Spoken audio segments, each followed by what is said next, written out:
This is Talk is Sheep, the official podcast of the Wild Sheep Society of BC, brought to you by Sitka Gear. Come along as we bring conversations that matter to you into the high alpine. This episode is sponsored by our conservation partner, Stone Glacier. Thank you, Sitka Gear and Stone Glacier, for investing in healthy wildlife and sustainable ecosystems. Gentlemen, and thank you for joining us today. My name is Hannah Erickson with the Wild Sheep Society of British Columbia, and I am, for the first time ever, going to be leading the co-hosting of the Talk is Sheep podcast, and I am so excited about this. But I think I should start off by apologizing to the masses, because I have no doubt that the vast majority of you tune in exclusively to listen to the magical made for podcasting voice of our CEO, Kyle Stelter. So I have no doubt you're disappointed today tuning in to hear me. But I just want to reassure you all, Kyle is here with me to keep me between the ditches. He's here, so you're going to hear his voice. And today we have the beautiful Keia Holm with us as our podcast guest. So welcome, Keia. She is tremendously active in the hunting and conservation community here in British Columbia, very much so with the Wild Sheep Society of BC. And she is now one of two women that have been selected as ambassadors for the brand new Women Shaping Conservation Ambassador Program. So we are so excited to have you here, Keia. I'm so excited to be hosting you, and we're kind of excited to have you here too, Kyle. Thanks, guys. So welcome to Talk is Sheep. This is, I'm just mesmerized that I'm even here. I mean, I literally listen to Kyle's voice religiously every time a new podcast comes up. And 9 times out of 10, I walk in the door and YouTube is playing on our TV. So between watching Wild Sheep Society and listening to it, it's pretty much my life. So... yeah, we've noticed. Yeah. But you were not always involved heavily with conservation and hunting, and like, this is not how you were raised. This is something that you've kind of come upon later in life. Yeah, not at all. I still get flack from my parents. My mom constantly looks at me and was like, I don't know whose child you are because I didn't raise you like this. And she tends to not like to eat at my house due to a lot of our wild game. But yeah, so I was not a hunter, never even really considered it when I was younger. And actually, that's how my husband is too. A little bit of a backstory. We met, me and my husband Mike, who is a big wild sheep supporter as well. We met in high school, actually.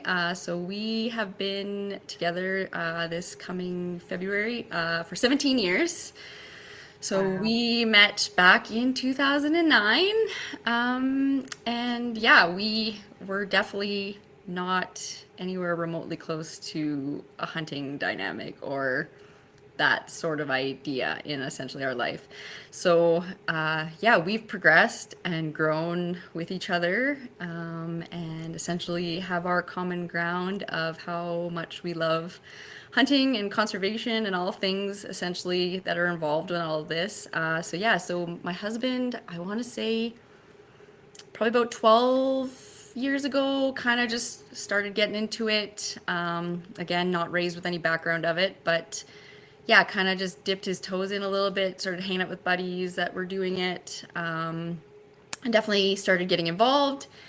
And then he's like, well, like, you should come along with me. And at first I was pretty hesitant, thinking that it was just not something I would ever be interested in. So I just more or less tagged along on hunts. And then, after like my first, I think what really drew me in and hooked me was my first official moose hunt. And we went up north with some family who was into the hunting side of things. And yeah, it just kind of took off from there. My husband got his PAL a year or two, or his core a year or two before me. I then followed. And then from there, it's just grown. We eat, sleep, live hunting conservation, and we are raising our two beautiful daughters. So they have been 100% raised in this world compared to us taking it on and learning and being self-taught. And yeah, so it's been a pretty cool journey for us. We're still learning and growing every day when it comes to our hunting. The past couple years have definitely been the biggest growth for us. So yeah, and then Wild Sheep Society became a thing for my husband, God, years ago. He was going to the shows when it was still in Kamloops for the expo. And then, yeah, it was just turned into you should start coming. Well, okay, it was a bit more like you wives should probably start coming with us men, so to rein us in a little bit. Not that I think that might not have actually worked, but yeah, I finally attended Penticton this year after wanting to go all these years. I actually was supposed to go the last year it was in Kamloops. Actually, was the year I was supposed to go, but Mike had blown his Achilles and was still determined to go. So he took his little scooter and he went to Kamloops. But I ended up getting somebody else just to accommodate and take him as I had too much to take care of at the house. But yeah, so I've been wanting to go for years. Finally got to attend Penticton. That was a game changer for me. I just couldn't, I just had to figure out a way to get more involved. And then, yeah, since Penticton, since February, it sure has evolved and grown. So, and I'm thankful for that. It's huge. So, yeah, so a little backstory. Yeah, we definitely were not hunters, but we've grown and become to be hugely involved in all of it. So, that's amazing. It's our gain for sure. well, thank you. I hope to give back as much as everybody else does. So. Yeah. Well, your table was pretty well famous in Penticton last year, so you guys were some high rollers, spending some big bucks, making lots of noise. We might have. I don't know if that's. I don't know if I want to be necessarily like famous for that. So, but we'll go with that. Yeah, no, we're super grateful to have you on the team now, and you're going to be volunteering in Penticton this coming year as well. Yeah, I've signed up to help you guys with as much of it as I can, and then I'm gonna attend the Northerner for the first time. Me and Mike are gonna go, so pretty excited for that. And then, of course, I'm there, so if you guys need me for anything, I'm there to help out as well. So, yeah. Yeah, so awesome. Oh, we'll put you to work. Don't you worry. So one of the many things that you were involved with this year, because you've been all over the place helping out with things and partaking in initiatives and events, but one of the things that I think really stood out for me this year was your attendance and involvement with Elevate. And I think like that was huge for so many women. It was huge for me and Rebecca, and I know it was huge for you. You wrote a testimonial about it that was really incredibly impactful, and it was beautiful. Thank you. So tell us a little bit about that. Elevate was absolutely amazing. Just to be surrounded by like-minded, kind-hearted, just passionate women was huge. And I don't tend to step out a lot without my husband tending to be with me. So he's always hip to check with me. But yeah, to like branch out, head out, engage and meet all the amazing women that were essentially a part of it.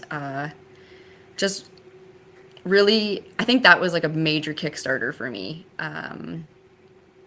Dallas and Jen, I did end up meeting them in Penticton earlier this year, after we'd signed up our daughters as Half Curl members, and we went and chit-chatted with Dawn. And so, yeah, it was, they were there. It was amazing.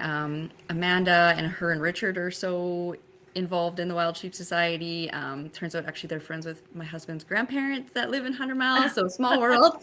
But yeah, just all of that was just amazing. Like, to stand side by side with these women, some hunters, just some outdoor enthusiasts. Yeah, and we just all had a common goal, and like, it just, yeah, transcended, I think, every one of us. and the connections we built, not only to like each other, but like to the land and like realizing our strength and just yeah, one thing I look forward to is that group chat continues to this day, and it's probably my favorite group chat to be a part of, and I love when it lights up on my phone. And we're all just there encouraging and supporting and boosting each other up. So it wasn't even necessarily just about the hike. It was just the core values of all of us just came down to it, and I'm just thankful that I gained that many more women as friends. So, and yeah, my testimonial, I mean, yeah, it's so hard to put into constant words like what really that hike did for me. It helped set me up for my upcoming sheep hunt that I went on this fall as well. So I think it really got me going and really dug down deep into me that like you can do this, and I'm probably not the only woman who sometimes doubts and has those fears and probably would back off and not want to do things. But putting myself in that spot, a little bit of uncomfortableness, setting out on my own, making sure I had everything in my backpack and not having my safety guard of having my husband who, is my rock and who takes care of everything essentially for me. I did it. I did it all on my own. I did it with you guys next to me. It was huge. So yeah, Elevate was amazing, and I can't wait to see how much more that program is going to grow over the next year and for generations essentially. I can't wait to take my daughters on that hike with me as well. So Wow. And now that you're a fully fledged women shaping conservation ambassador, I have no doubt it's going to grow exponentially thanks to you. I hope so. I hope so. I hope more women really realize how strong they are and how we are capable of so many things. So, yeah. That's awesome. What did you do to prepare for Elevate? Did you do anything to physically prepare? Like, Well, obviously you packed all your own gear. yeah. So I had been training all year essentially. We can get into that a little bit, but yeah, essentially I'd been training for the most part all year, walking trail systems, with weighted pack, without weighted pack, some, treadmill work. Yeah, so just essentially getting my body prepared and ready to go. And I think just the biggest thing is walking. Like you just need to walk. There is a lot of things where, yeah, you need some strength and some weightlifting, but I think especially for us women, we do have a lot of strength that maybe we don't give ourselves credit for. So yeah, I did tons of walking with my pack, gradually increased that weight in my pack. And then, yeah, I made sure I carried everything. I did overpack in my backpack for Elevate. But I think that was more of I wanted to prove that I definitely can handle the extra weight on my back. Because, yeah, we weighed our packs that morning for Elevate. Hmm? And I think besides you were the only one heavier than me. I was at 55 pounds. So, Yeah. just for Elevate, which I mean was an overnight trip. So I definitely didn't want to skip myself out. I wanted to put essentially the same amount I was going to be carrying up the mountain for my sheep hunt to Yep. really show that I've got this. And then, I mean, it worked out. We didn't think it was that long of a trail for Elevate, but We it turns didn't. out it was just, we're almost there, just another kilometer, which might have turned into like, I think 6 more kilometers. So by the time we got done, it was an 11-kilometer hike. So that was amazing. And yeah, I think just getting out there, preparing, putting the weight on your back, and walking, you can do it. And Yeah. yeah. Yeah. How was the initial hike up for you? Was that like, did you find that like mentally tough, physically tough, both? Um, Because I know you guys were all flying when you came back down off the mountain. we were, yeah. We might have had a race, me and Rebecca, to get off the mountain as fast as we could. But no, I heeded everybody's warning that listen to other guys' podcasts and listen to you and then listen to my husband. that usually that like first half an hour to hour is probably the worst of it. So you just got to mentally get through that. Mm. So yeah, we got to that trailhead and I hoofed on my backpack of 55 pounds and we set out and I'm like, oh, I got this for like the first 10 minutes. And then that next chunk of time, I'm like, why am I doing this? I don't like who signed me up for this? Whose idea was this? Is this what we're doing? Like, I don't know if I'm going to handle this, you know? So that conversation internally started happening. But, you know, I just reiterated to myself, like, you've got this. This is what you want to do. You're heading out in a month after this for your sheep hunt. You gotta work through this. And that's one thing I think, like I said, physically, I think a lot of us doubt and we don't really realize how strong we are, but when you start putting yourself in those situations, you've got this, you've got it covered.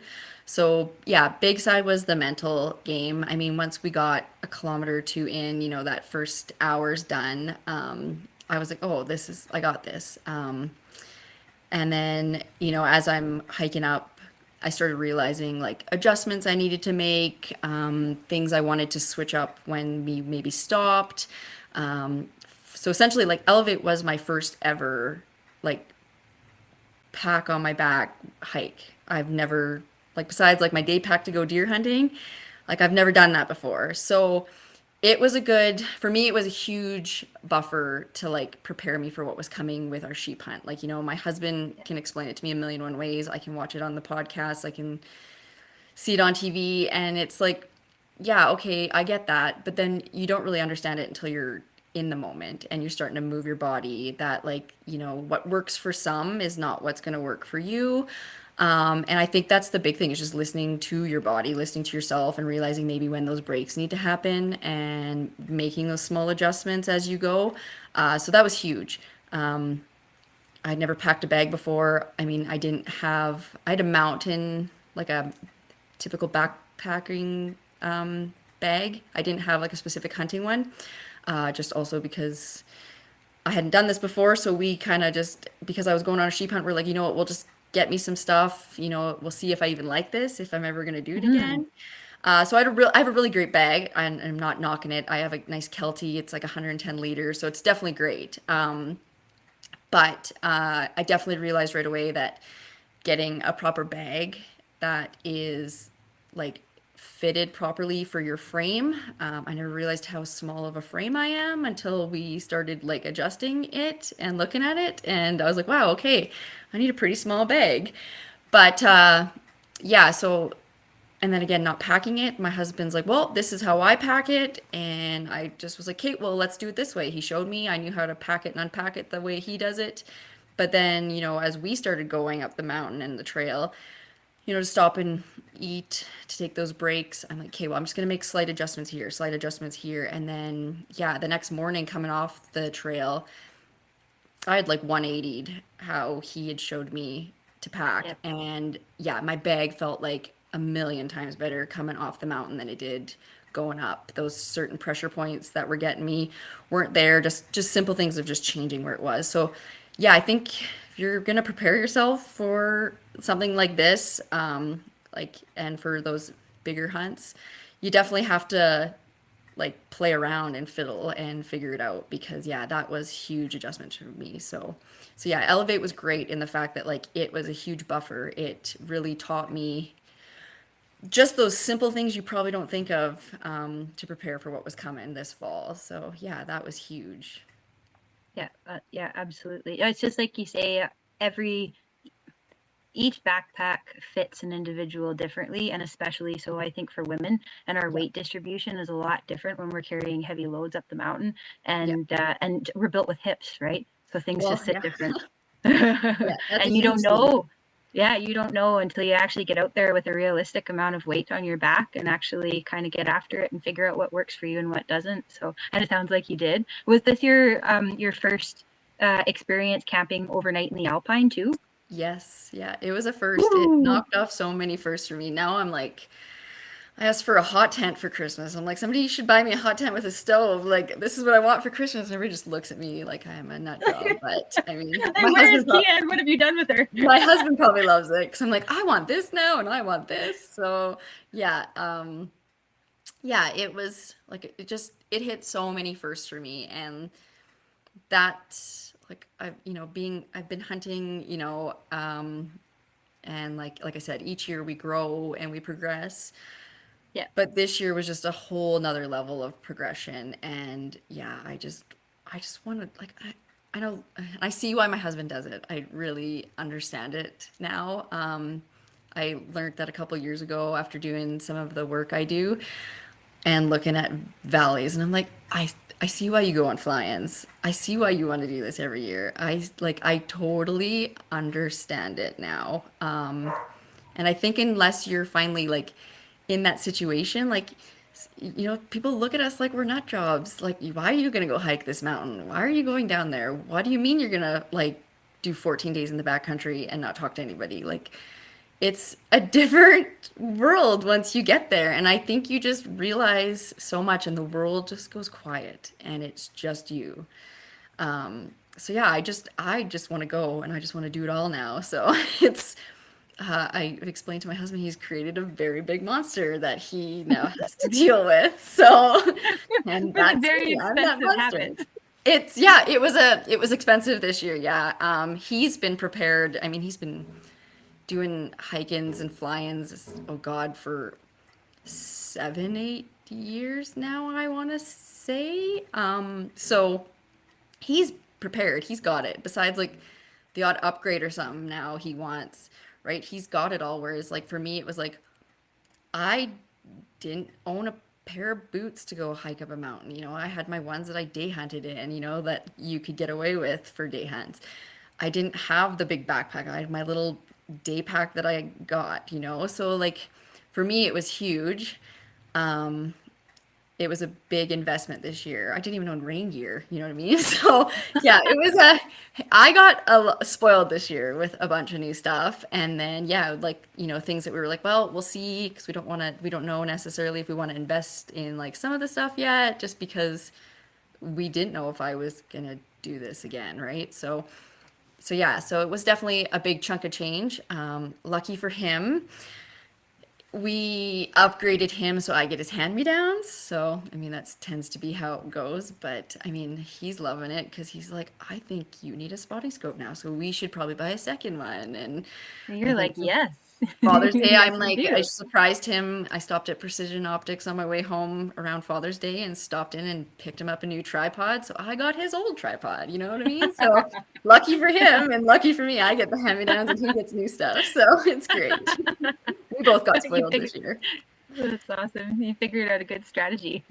That's what I think, right? So So, okay, so you went on this amazing experience with Elevate that was yeah, absolutely life-changing. it You was. came out a whole new person, and then you went on a sheep hunt. How was your sheep hunt? Well, from what I've been told, I was extremely, extremely spoiled for my first sheep hunt ever. So yeah, we headed up north, backpacking off the highway sheep hunt. So backstory on that, my husband didn't go on a fly-in this year, and he looked at me and he's like, "Well, that's it. I'm going on a sheep hunt this year." And I'm like, "Well, who are you going with?" And he's like, "I don't know. I'll go by myself." I'm like, "You're not going by yourself? That's crazy. Like that's kind of my rule, right? Like you don't do that by yourself, right?" And he's like, "Well, I'm good. I just am gonna go. I'll figure it out." And I'm like, "Well, you know what? I'll come with you." And I honestly, I think I shocked him. Like he was like, "What?" And I'm like, "Yeah, I will train and I will work my hardest and I will figure it out. And yeah, we'll go from there." And so we went, and he just was like, "Okay, you've got this." So yeah, we went up north, and we hiked in 4 days before opener. And yeah, we went. That's what we did. So yeah, it. I think thanks to Elevate, I had an idea. We were on a bit more of a nicer trail for Elevate than it was with this. So it was a bit of a, Absolutely. a learning curve. And also it was 100% completely, like, my husband's never hunted here before. I've never hunted here before. Like, this was completely 100%. We were experiencing it together. This was new, right? So, That's awesome.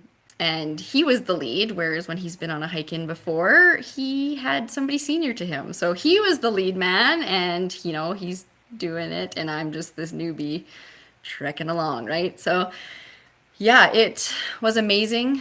We hiked about halfway the first day, gave ourselves a rest, set up camp, and then pushed in the second day. Got to roughly where we wanted to be. And then, yeah, we started out from there. Uh, Physically was never like there was never a point where I physically thought my body was like I couldn't go any further. But the mental came in quite a bit more. And I think it's just because you're not following a trail. You're breaking your own trails. You're figuring out as you go. You're climbing ledges. You're walking along waterfalls. Um, it was a huge learning curve in, like, some of the stuff I don't know if you can actually physically prepare yourself for being a new person into the experience. So, like, rocks were, I mean, I listened to poor Rebecca and your conversation. Yeah, rocks got me a little bit at first. And I think I was a little in my head. So I don't know if you remember, but, like, 3 days prior to Elevate, I severely rolled my ankle at baseball, to the point where, like, I heard the pop and I thought I was broken. And my first thought, as I'm laying there crying, holding my leg, was, I am not going on a sheep hunt. I'm done. Like, I swore I broke my ankle. Oh, Um, so Elevate was a good test, as it didn't bother me. Um, but then I did get in my head quite a bit on our sheep hunt, just worried about how I was stepping. And I just, in the back of my head, like, the ankle wasn't hurting me, but if I, like, stepped the wrong way, I sometimes felt like just a twinge. And so I think the rocks were a challenge for me at first, walking along, creeks and rivers. And I eventually learned that you just got to keep your momentum, and you just got to keep moving, and just don't, like, at first I would step and stop, step and stop, step and stop. My husband's like, you're burning a lot of energy, like, you're losing your momentum. You just kind of got to be fluid, and you just got to go, right? Like, keep your head up, look at your lines, and just go, right? So that was a learning curve for me, and then I eventually grasped that concept and was a lot faster. But it definitely, I can see how, like, people do get nervous on them. Um, and I don't know how I would have been able to prepare myself for that, like, training wise. I mean, now that I've got it and now that I understand it, I'm like, I don't see it being a problem, and I'm definitely just going to build and get better at it. But yeah, so those were a bit of a mental factor for me, just worried about the ankle. And then my first real steep hike incline alongside of a waterfall, definitely got to me. We went up to go kind of scout. It was, like, late afternoon. We'd set up camp, and we're like, let's just go up a glass and we'll see what's up there. And so we went with, like, empty packs practically, right? And yeah, it was, like, straight up and down, and, like, to the point where, like, yeah, if you did not step correctly, if you did slip, you're gonna be in trouble. So being a mom and being a woman who's never been in this situation before, yeah, it got to me. Mike, I remember, I'm really focused, keeping my, like, center of gravity low. At times I'm on, like, my knees just to, like, feel better, rather than, like, standing and, like, not having my weight centered. Yeah, I must have got quiet because he all of a sudden was just like, "Are you okay?" And I'm like, "Yep." And I get short and blunt, and I don't want to talk. And yeah, he's like, he kind of just kept being like, like, you need to talk to me. And I finally just let go. And I'm like, you need to stop talking at me. Like, I just need to, like, figure this out, and just, I will talk to you at the top of the hill. And he's like, oh my gosh. And, right? Like, poor guy, I, like, lost it on him on the side of this mountainside. And he's like, if you're, like, not okay, you need to let me know. I'm like, I'm fine. Just keep going. Right. I just had to in my head, and like it did get into me, like I'm like, I have two little people who need their mom, and I have to get home. Like I can't take the wrong step. I have to make sure I'm grabbing correctly where I need to. And I mean, Mike's just beelining because he's done this a million times, and I'm having a little mini panic attack. So yeah, that What was a test probably, for a marriage. yeah, yeah.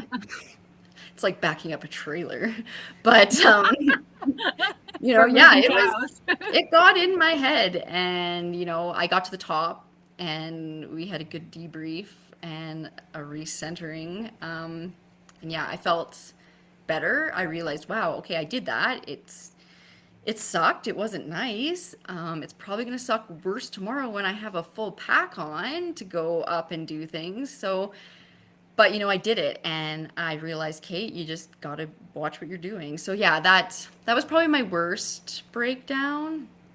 Um, but yeah, it's the mental side of things, and that's what Mike forewarned me. He says, I'm not worried about you physically. It's gonna be the mental side of it, right? And I think most people are probably going to be okay on the physical side, but yeah, I can definitely see how the mountain can break you mentally, because it is it challenges you and it puts you in different situations. And yeah, I'm a mom. I got to come home to my babies. You know what I mean? So that was just in the back of my mind. And then after that, I'm like, my mental side of it was just so easy after that, because I'm like, you are tougher than you are. You've got this. Keep going. You're proving so much to the girls. You're proving so much to yourself. I don't know how many times I looked at Mike and I'm like, I'm really proud of myself. And I just probably annoyed him a lot with it, because I was just like, I've got this. Like, this is.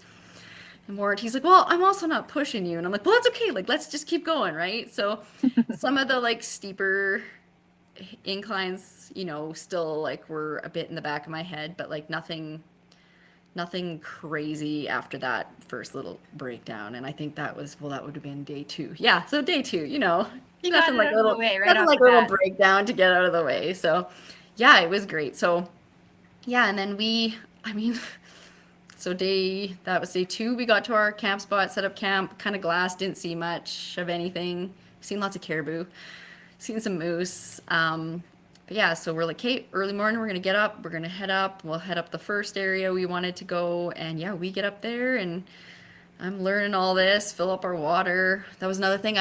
Besides first time elevate, was my first time ever drinking mountain water, so I was pretty paranoid about that. But then yeah, it was beautiful. No issues with water where we were for our sheep hunt, so that was great. But yeah, so yeah, day 3 we got up there, we get into a drainage, and there's 16 rams. Like it just, yeah, it was crazy.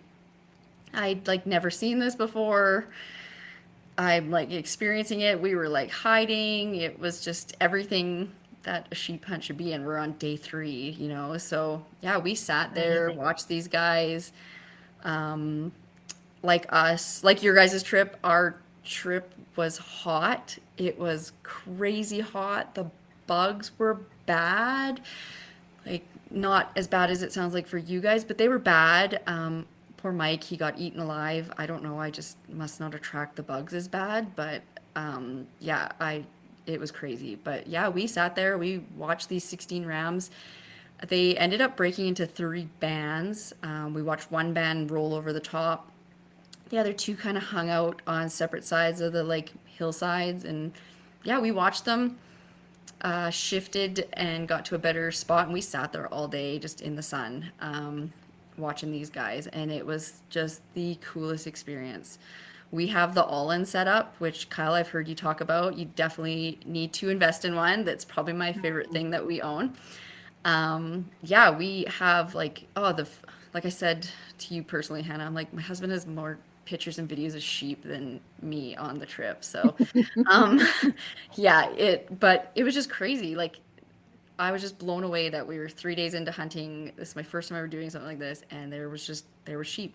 I'm like, we've got this made. We're gonna get this. We seen legal sheep in the bands that we were watching, and yeah, sat there all day. Went back to camp, made our game plan, because we had seen a legal ram that we wanted to, get a better look at and hopefully take in the next 2 days, because we had to get through one more day. So yeah, we game planned actually the next day, so the day before the opener, that if the rams stay there, we would stay on the mountain. We would sleep under them. So I even experienced that for the first time. So I want to interject for 2 seconds. So prior to this podcast, you and I had talked just after your sheep hunt, and you had told me that you and Mike sort of made a pact between the two of you about yes, exactly what kind of ram you were after, and it had yeah, a lot to do with Mike Bridger's presentation on horn aging. it did. Yeah. Well, I mean, like I mentioned at the beginning of this podcast,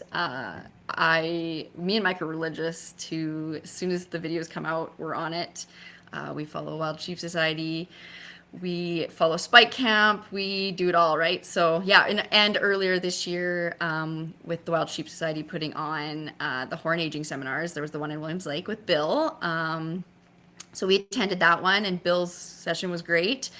And then yeah, Bridger's podcast had come out prior, and then his video. And yeah, I mean, I work for the provincial government, so I actually work within Fish and Wildlife alongside of biologists. So I'm super fortunate in that way. But yeah, in Bridger's podcast, so if you have not listened to that podcast of 9 is the New 8, I suggest you watch the YouTube video or you listen to it. That really, for both me and my husband, like just solidified, and like we felt like that was just like a turning point, like gave us the tools between Mike and Bill's, like, horn aging. It gave us the tools in our toolbox to do what we needed to do. So yeah, I ended up actually reaching out to Bridger, like he mentioned in the podcast, actually saying you should reach out to your regional biologists. And so I, working for the province, shot Mike a message just being like, hey, I listened to your podcast with the Wild Sheep Society, like loved it. This is great. And then yeah, me and Bridger ended up chit-chatting and kind of getting to know each other a bit better. And me and Mike my Mike stopped and actually seen Mike Bridger on our way up to our sheep hunt. So that was pretty cool. Awesome. But yeah, so both me and my husband, we essentially went in with the expectation and the check with each other that we would only harvest a legal by curl and a legal by age ram. We weren't going to take anything less than that. We wanted that mandatory. It had to be 8. I had to count 8 rings, and it had to be over the nose. So that was huge for us. And we really wanted a 9. That was the goal. 9 is the new 8, right? So, so yeah, so we did go in with that. But yeah, so but flip back to the story. Yeah, we did find a legal ram, 100% all day sitting there. We counted 8 solidly, not a problem. We used the tools that Bill had given us, gave us the tools that Bridger had given us. The all-in is huge. You should see the photos that I have on my phone where I'm sitting there actually drawing lines through, like to be able to like sit there, and then we're rewinding videos, getting those different angles. So yeah, we'd found this one ram. We ended up calling him Ghostface. He was just beautiful, big-bodied, white face, and he was super recognizable. And I think it's hilarious how, yeah, I never thought I'd be naming sheep on the hillside, but I did. So there was the legal ones got names. But yeah, so we had watched him all day, different angles. I'm drawing 1,000,001 lines on pictures. And yeah, he was 8 all day. Not a question, not a doubt. I figured pretty positively that he was over the nose. Mike didn't have the 100% like certified to his heart that it was over the nose. So that was our only holdback. We wanted it to be legal by both curl and age. So we, like I said, a game planned. This is day 4. We're like, we'll sit on him all day, put him to bed. We're gonna sleep on the mountain. So I slept under a sill tarp that night with all my gear on. Awesome. no sleeping bag, no pillow. I just did it. So that was another first, and it was great. I might have froze a little bit at one point, but yeah, we slept right underneath him. We watched him go to sleep. He bedded.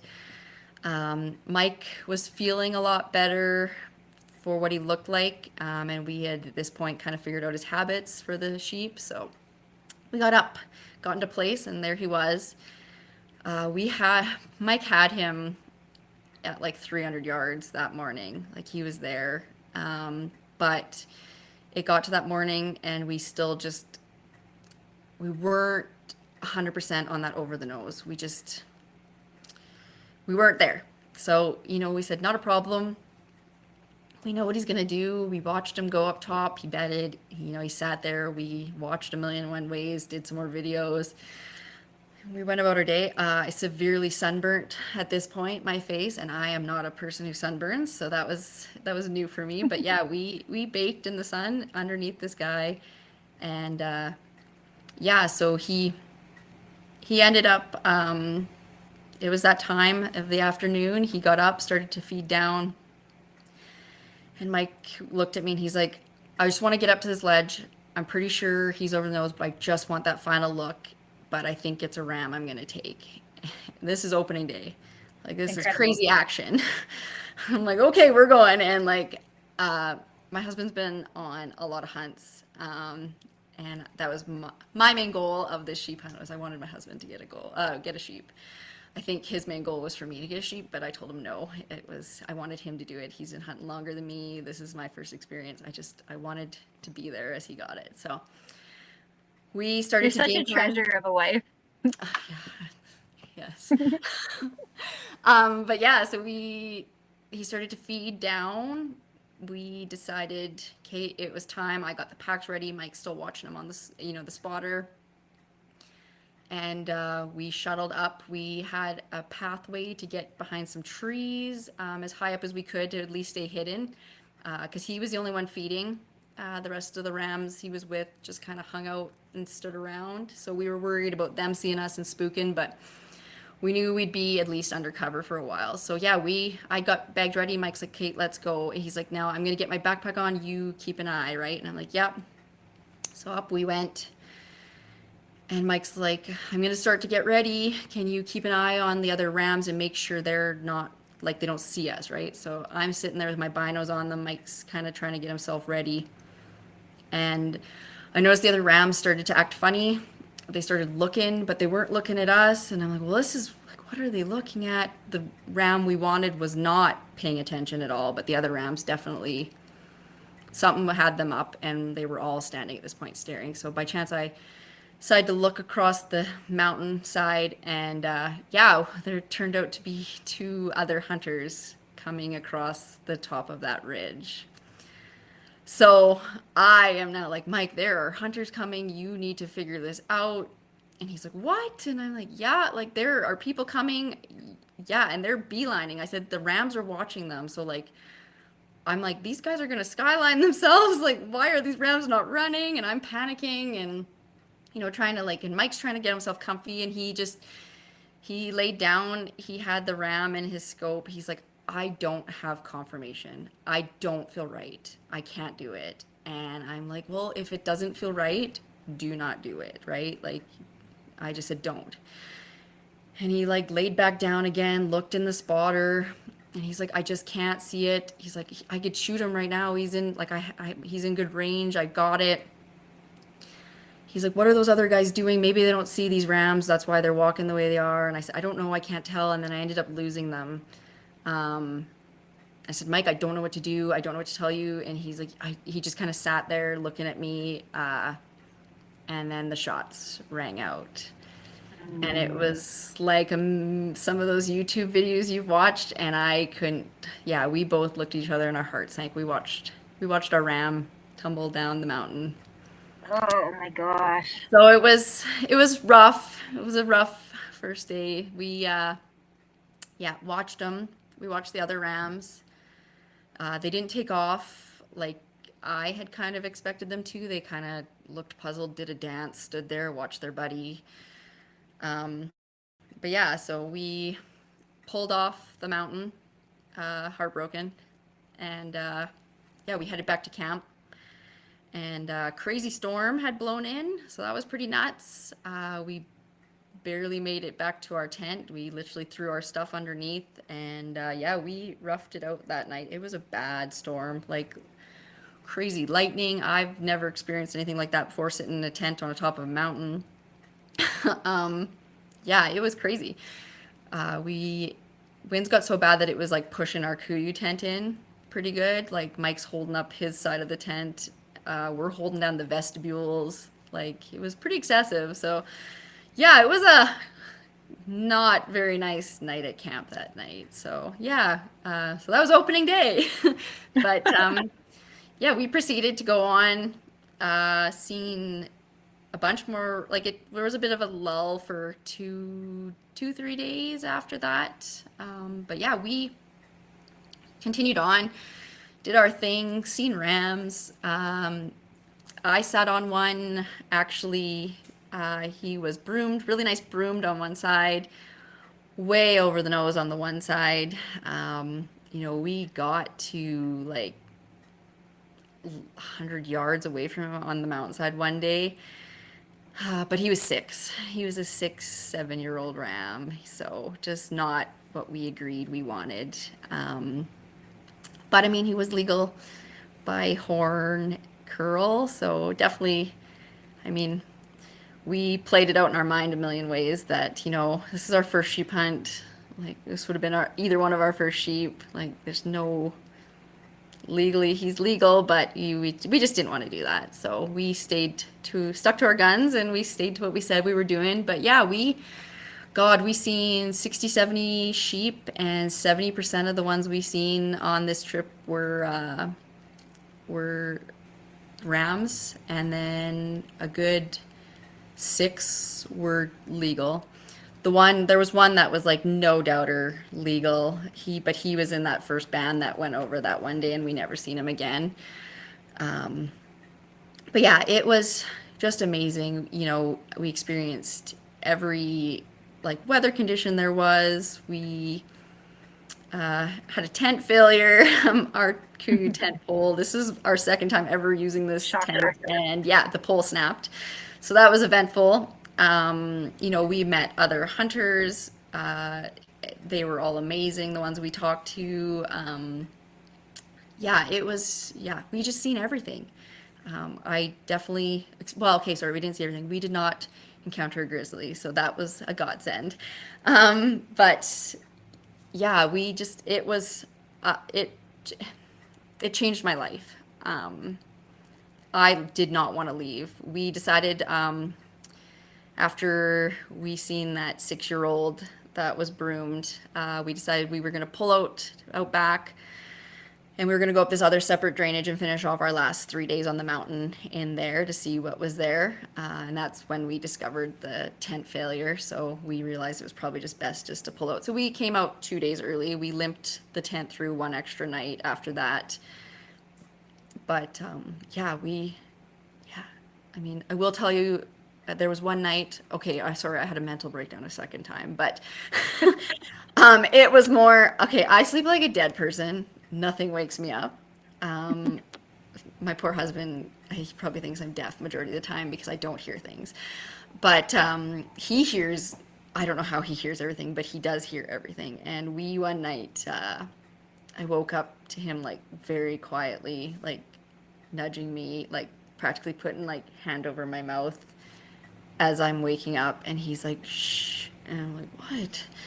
As I'm like severely wrapped up in my mummy bag. It was not a good ideal position to be waking up to. And he's like, there's something outside the tent. And I'm like, what? And he's like, and then all of a sudden I got quiet and really started to listen. And yeah, it was like these little squeaks that sounded like baby bears. And there was more than one of them, and you could hear like grass being like chewed on, and I'm like, oh my God. So he's now in like full panic mode, trying to get out of his mummy bag and be quiet. He's passing me the InReach, he's passing me my bear spray, and he's like, be quiet, don't move. And then he's like, does that sound like bears to you? And I'm like, 100% no. And he's like, well, you've been around baby bear cubs. And I'm like, I've only been around ones that have been like tranked to be sleeping. Like, I don't know, like this, I don't know, this doesn't make sense to me. And I'm like practically in tears, and he's getting his stuff to get out of the tent to kind of like check it out, getting his gun. And he's like, something happens, you push the SOS button on the inReach. And I'm like, this is Oh, real. This geez. is happening right now. Oh my God. Like, we're going to get eaten by, we're going to be like, just like everything that's going on in the province in Alberta, we're going to get eaten by bears. Here it is, the end of our days. Yeah, he gets Will out. your guns to Hannah. Yeah, I will. Um, and he, yeah, come like quick, like quietly unzips the tent. And you know those little tents, they're not easy to get out of and be quiet at the same time. And yeah, so he quickly gets out, stands up, and all of a sudden I hear, "Oh, you little," and I'm like, "What is it?" Because obviously he wasn't reacting that we're gonna die. It turns out it was just porcupines. So we now call that Porcupine Ridge because those little guys came back and bugged us for like 4 continuous nights. And so that was my like, I mean, I've experienced porcupines. We drive by them all the time when we're hunting. Like, I've seen them, but I didn't know they make noises like that. They were just having a party at our camp, like button up into each other, running into the tent. We woke up, there was like quills on the one side. I'm like, what is going on, you know? But yeah, so that was a bit of a shocking night, but yeah, no, it was amazing. I wouldn't change it. I don't classify it a failed hunt. You know, we didn't come home with horns, but everything it taught me, everything it taught, I think, us too, like doing it together, Mike being the lead on something. Like, we just depended on each other. We got through. It was amazing. I didn't want to leave. I was more emotional like driving away from the mountain once we got to the truck than I was anything. Yeah, it changed me. And now I'm just itching. I'm like, is it time to go sheep hunting again yet? Yeah, it was amazing. And then we got home, we'd started planning our other trips, and we decided to scrap our other trips, and we decided we were going to go back up north for another 2 week sheep hunt. And we were like literally planning it within like a 5 day span. We were just gonna go. I knew what needed to go in the packs. I was gonna get it done. We were gonna head out, and then unfortunately, the BC provincial strike hit, and I didn't have any holiday time input in the system, so it was no sheep hunt for us. So, but we were gonna head up. Like, we both loved it so much. We were gonna head up and go do another round of it. So yeah, if you What haven't an done that, incredible first sheep hunt. it was. If you haven't done something like that, like, honestly, like, you don't know what you're missing. I think, like, just even if you wanted to tag along and just carry somebody's like tent for them, like, gosh, like, I think everybody should just experience like being out there doing something like that. It changes you. You realize just how small you are and how big the world is, and just the world just goes quiet. Like, it's a whole new ball game when you're out there. And especially when, like, I mean, I'm fortunate I did it with my husband, so nights weren't cold, we got to snuggle. He says I'm the best hunting partner he's ever had, because when he was cold he just snuggled in closer to me. But yeah, like, I think it even like changed our relationship. Like, you depend on each other in a different way. Like, it's just transcending. I can't, I still to this day can't put the words like correctly to explaining it as I would like to, because it's just monumental. You just don't understand until you do that stuff what the world is like and how beautiful it is. So That's incredible, Keia. That's absolutely incredible. yeah, I'm definitely ready to go back again. I'd really like to do it like now. Do you guys have trips kind of laid out for next year? Are you already planning? We're planning them. Yeah, pretty much hunting season is life now. And yeah, so I'd like to do more, even if it's just mule deer. I'd love to do more just sleeping on the mountain doing it, doing that type of stuff. Yeah, I just want to do it all. So maybe hopefully we'll get an LEH or something next year. We can experience something else new. I'd love to try elk. I know Mike's been itching to do that. I even want to try a turkey hunt. I just want to do it all. Yeah, want to experience it all, and, you know, just be neck deep Absolutely. in all the fun. So so many animals to pursue, so much country to see, and never enough Yeah. time to do all of it. There's never enough time. It's so funny because work's always like, when do you want to take your time? And I'm like, hunting season. That's when all my holiday happens. Oh, you don't take like spring break off with your kids? No, I do not take spring break off with my kids. It's hunting season. So, yeah, that's our life. And that's how our girls are too. It's just amazing. I was planning to do a late October alpine hunt with another friend, and I was going to bring my girls with me. I had already tagged out on my muley, but I was still going to go, and I wanted the girls, so I ended up gearing them up to go on this little overnight hunt we were going to do and stay in the mountains and tent. But the crazy storms that we've been getting here have rolled in, and we just figured, all of us, it was probably just best to pull out just to be on the safe side. So I will be planning some trips with my girls for sure coming up next year, even if it's just mom and girl go experience it and sleep. I just want to do it. And I just want to show them, how strong they are. And like, these are the things. And I know I've been a little nervous about doing a podcast, and my girls have been my biggest cheerleaders. And they're like, Mom, you're doing it today. And I'm like, I am. And see, like, and they're just so proud of me. And then, you can see they just want to do it as well. So it's huge to like not be raised that way, but now raising my daughters that way. So That's yeah. incredible, Keia. How old are your daughters now? So my daughters are 8 and 10. So my 10-year-old, she turned 10 in May. She took her core in July, and she Amazing. aced that. She was very proud of herself. So it's been super cute this hunting season, because she just is loaded on all the core facts. And she likes to correct us on something sometimes. So she's so smart, and this year's been a change for her. She's always liked doing it. She was there when I harvested my first deer ever. She was 2.5 years old when I got my first deer. Our other Wow. daughter was literally newborn infant in like the pack around car seat in the truck when I got my first deer. So yeah, they're my biggest cheerleaders, and they're so proud of me. And yeah, I just want to show them all the things that they can do. So Yeah, that's amazing. And I know you were saying, kind of prior to this, that you feel like your work-life balance really lends itself so well to this lifestyle now.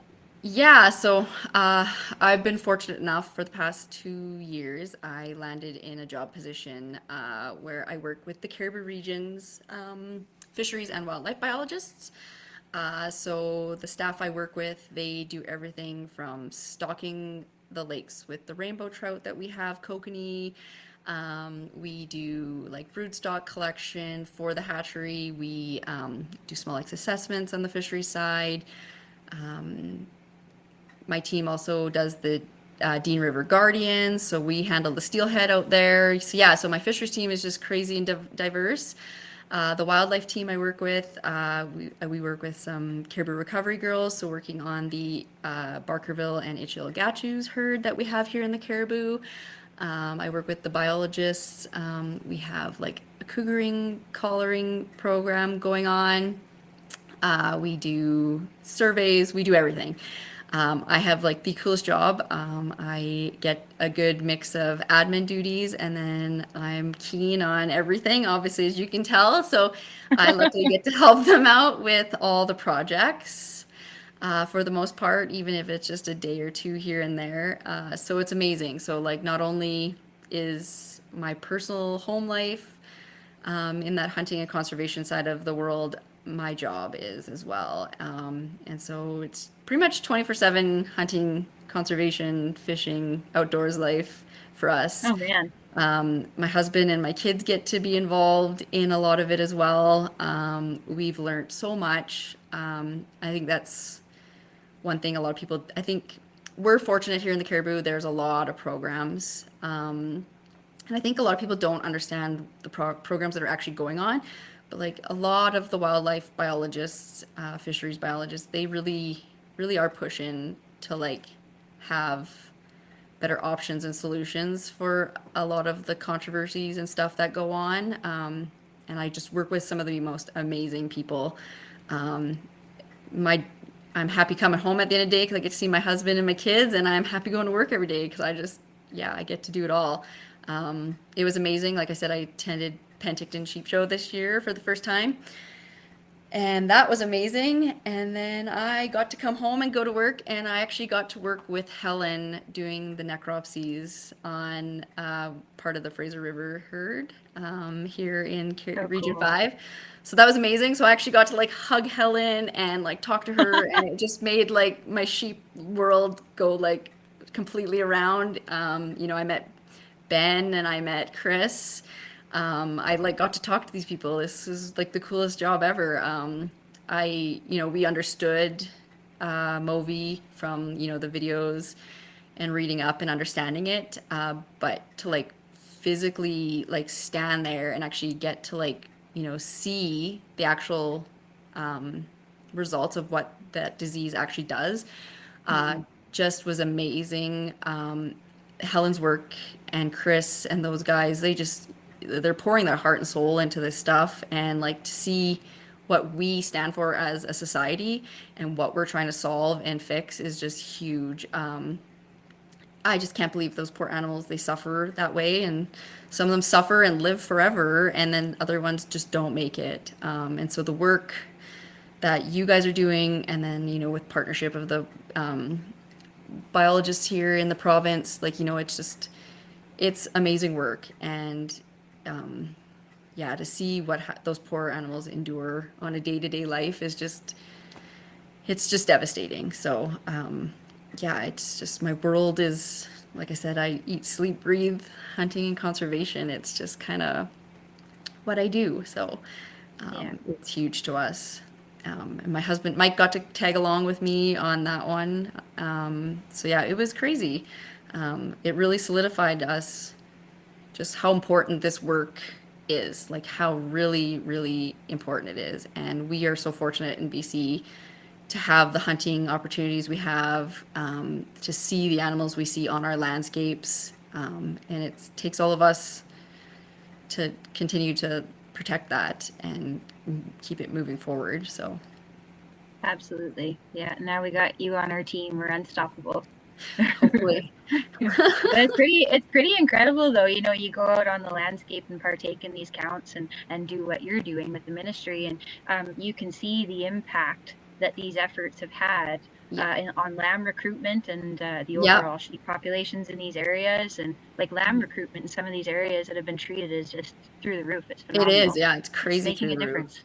Yeah. Yeah. So the work we're doing is paying off. It's not fun work. It's not satisfying work to have to remove and do the things we do, but for the long-term effects and continued health of our province, it's definitely needed. So I suggest, if you don't understand it, definitely reach out to your local biologists, and like they love talking about their projects. They love to educate. It's just huge what they care. They really do. They're not just government snobs. I'm fortunate that I work in such a really great region, and we have the passionate individuals we really do have here. So, yeah. Absolutely. Very well said. Kyle, do you have anything to add to this with all of your years of experience?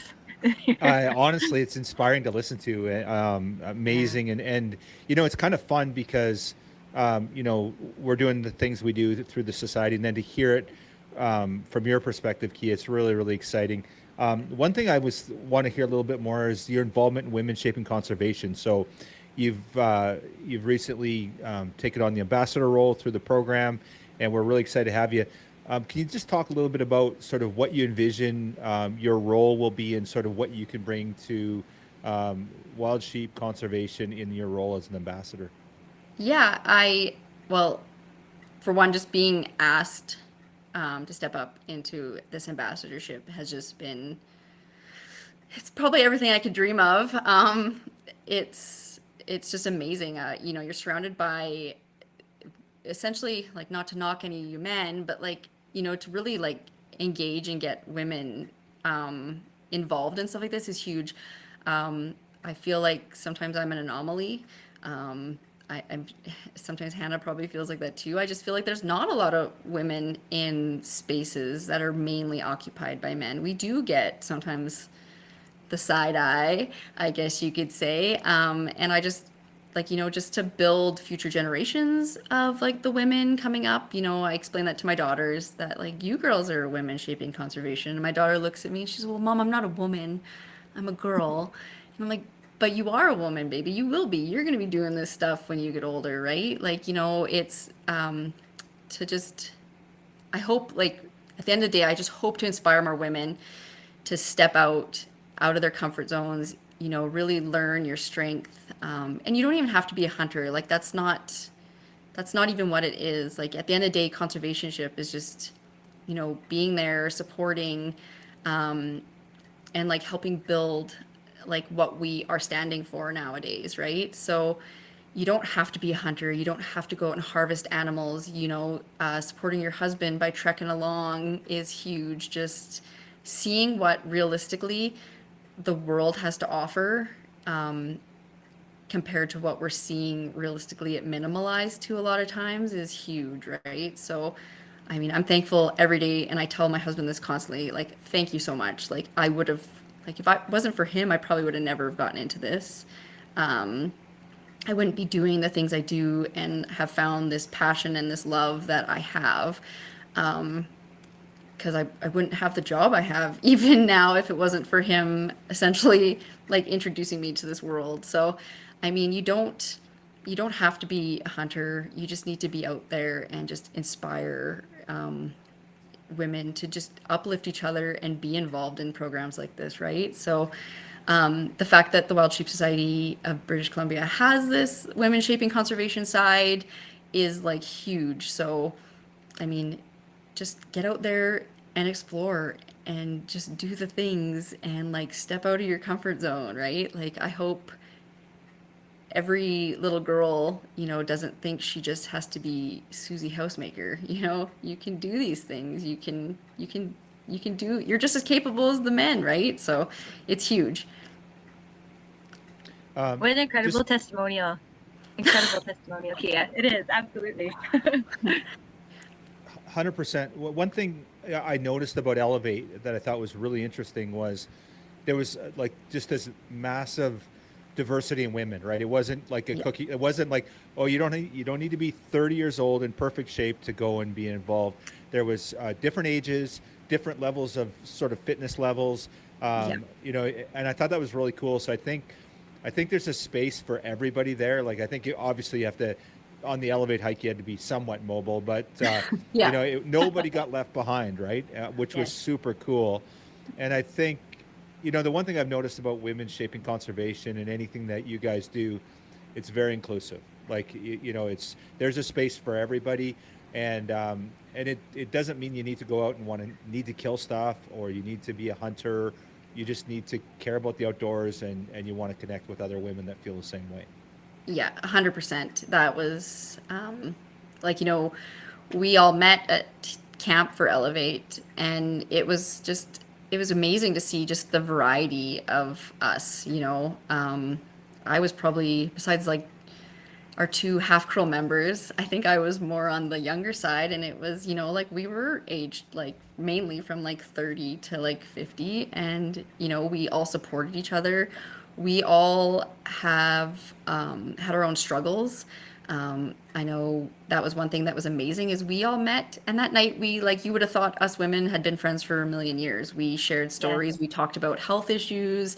We like it was there was Talked just about husbands. yeah, yeah. So, I mean, you would have thought we've all known each other forever, and 95% of us were all meeting each other for the first time, right? So, and there was a wide variety. Some people were not hunters at all. We had just this wide variety. Some people just like to hike. Some people are just outdoorsy. We had naturalists that, taught us about foraging and like mushrooms and herbs that you can get. We talked about everything. It was just a huge diverse group.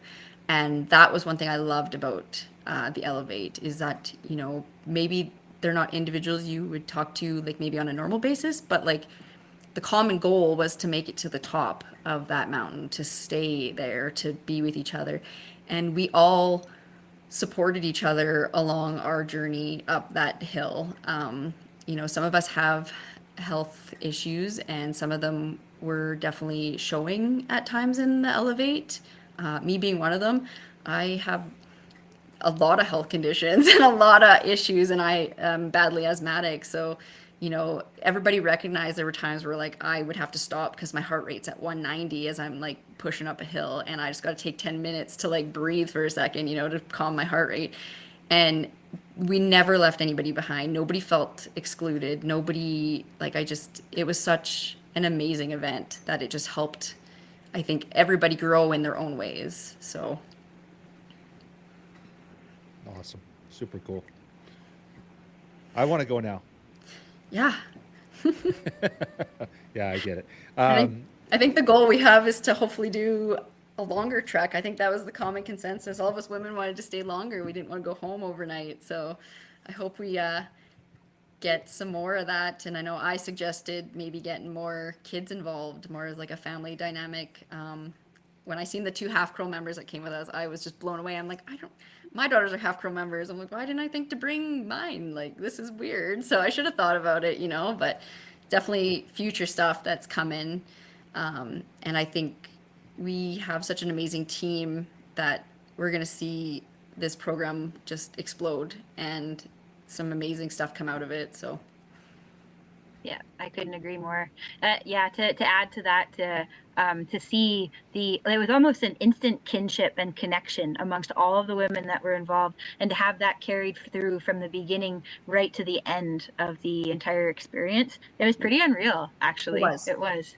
And like I said, like, Yeah. it's my favorite group chat. We talk like weekly on it as ladies. So like, it wasn't just we became friends, we went on a hike, and then we all went home. Like, we became friends and we're friends. Like, you know, Yeah. I've met with some of those ladies since then, you know, passing through their town or them passing through Williams Lake. So it's super cool that we've built this community. And that's one thing that I think just overall the Wild Sheep Society has, like, since attending Penticton this year, like, I just feel like this community that I'm now part of has just, like, the people I meet, these people I talk to just blow my mind, you know. The podcast that I'm listening to somebody talk to, and I feel like they're just somebody I've known forever. I mean, like, I talk to Omer now. I talk to the Gas Off Boys. Brogan, you know, Mike Bridger. Like, these are like huge people that, you know, if it wasn't for this community, this family that essentially Wild Sheep Society is, we wouldn't meet these amazing individuals, and we wouldn't have the opportunities to learn and grow from each other. And I know myself, I just want to support them all. Like, you know, I just want it all. I want to be involved in all of it. I just want to do the things that everybody else is doing, right? So, like, step out of your comfort zone, talk to somebody, introduce yourself, you know, like, that's, come to Penticton, come to the Northerner, you know. You will not be sad that you attended. You definitely are missing out if you don't attend, because you just build relationships, you know people now, and, you know, you can say, oh, I know that person. And, you know, I'm constantly am proud to boast about the Wild Sheep Society, Women's Sheeping Conservation, and like the other people that are part of that community. So Amazing. I've noticed that a lot about the society, and you know, you talked about Elevate and how, you know, there were strangers. You basically showed up. You didn't really know a lot of the people there, but you connected and it became close, like fast friends, and a kind of a community. And I feel that way about our wild sheep world. It really is like that. We're like-minded, and lots of times, you know, we're talking about, I don't know, sheep hunting or the outdoors or conservation or the latest caliber or whatever. I don't know, pick something, and we all bond on that. And you know, how often are you sitting there talking around like about your job? Well, maybe you, because you have such an awesome job, Keia, but you know, you're talking about a common bond. And like, there's so many people I know in the wild sheep world. I have no idea what they do for a living. Like, I have no clue. It's like we have a common bond, and and we really connect in that way. And it sounds like Elevate and the women shaping conservation programs like that, and super cool. That's what I love about our wild sheep world. Pretty awesome. Yeah, we're pretty awesome. So you should We probably are buy pretty a life membership if you haven't yet. I don't So- even know how to follow that. That's pretty awesome. That's our plug, Keia. that's our one woman sales and marketing team right there. You're hired. Nicely Yeah. done. I'll be walking around with a machine selling everybody theirs at the Northerner in Penticton if you haven't got yours yet. So watch out. Perfect. Awesome. Awesome. That's so great. Yeah. Well, thank you very much, Keia, for joining us here today. That was an absolute pleasure, and what a phenomenal first sheep hunt. And thank you for sharing your testimonial about what all of this has come to mean to you now. Yeah. Thank And you guys. and thank you for being a part of our fantastic new Women Shaping Conservation Ambassador program. You're doing a heck of a job as it stands right now. I love it. I get to share the fun I do personally. I get to share some of the fun I do work-wise. So it's definitely amazing. So, and thank you guys so much for the opportunity to be part of Women Shaping Conservation. Thank you guys for like handling and dealing with such an amazing society. You know, I think I talk about you guys, Wild Sheep Society, more probably than people want to hear. But yeah, I can't boast. I have met the coolest people, and I get to follow the coolest people and see their journeys, and I hope they're enjoying seeing my journey. So, you know, thank you guys so much for all this and for all the hard work you guys do. It's huge. So